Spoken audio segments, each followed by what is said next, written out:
नमस्कार दोस्तों, welcome to our YouTube channel Shraddha Mallik. लालची बहू। एक समय की बात है, एक छोटे से गांव में राम और सीता नाम के कपल रहते थे। उनका एक अर्जुन नाम का बेटा था, जिसकी शादी रिया नाम की लड़की से हुई थी। राम और सीता कड़ी मेहनत करते थे और अपने बुढ़ापे के लिए पैसे बचाते थे।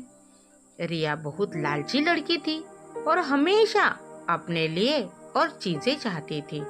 जैसे जैसे साल बीतता गया, रिया का लालच और बढ़ता गया। वह अपने पास रखे चीजों से कभी संतुष्ट नहीं रहती थी। वह हमेशा अपने सास ससुर से महंगे तोहफे मांगा करती थी और उनके बचाए हुए पैसे में से भी कुछ हिस्सा अपने लिए मांगती थी। राम और सीता बहुत ही अच्छे पेरेंट्स थे, इसलिए उसने सारी जरूरतों को पूरा करते थे ताकि परिवार में शांति बनी रहे। वो अपने पति अर्जुन के ऊपर भी दबाव डालती थी कि वो अपने माँ बाप से पैसे और संपत्ति मांगे। वो बहुत ज्यादा संपत्ति इकट्ठा करना चाहती थी बिना किसी मेहनत के। एक दिन राम और सीता ने यह फैसला किया कि वह रिया को सबक सिखाएंगे। वह उसे बुलाते हैं और बोलते हैं कि बेटा, हमें तुमसे कुछ जरूरत बातें करनी है। हमने यह फैसला किया है कि हम अपनी जायदाद का कुछ हिस्सा अपने बच्चों में बांटेंगे और उसका कुछ हिस्सा तुम्हें भी देना चाहते हैं। रिया खुशी से झूम उठती है क्योंकि वह हमेशा ही चाहती थी, लेकिन राम और सीता के मन में कुछ और ही चल रहा था।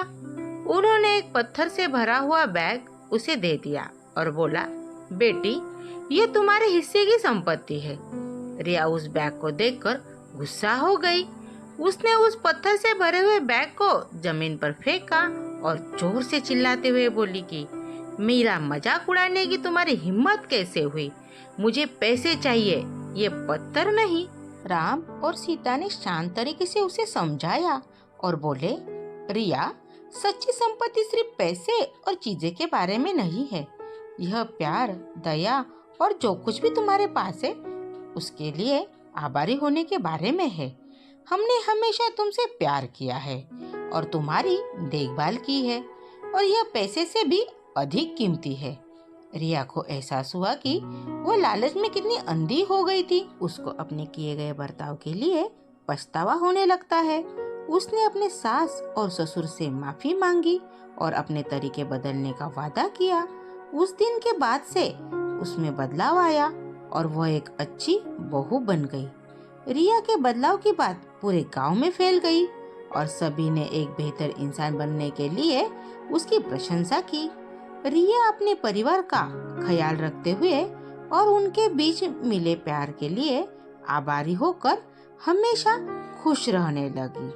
Thank you. कहानी आपको कैसी लगी कमेंट बॉक्स में कमेंट करके बताइए। अपने दोस्तों में शेयर कीजिए। अगर आप चैनल पे नए हो तो नई नई अच्छी अच्छी कहानी सुनने के लिए चैनल को सब्सक्राइब कीजिए।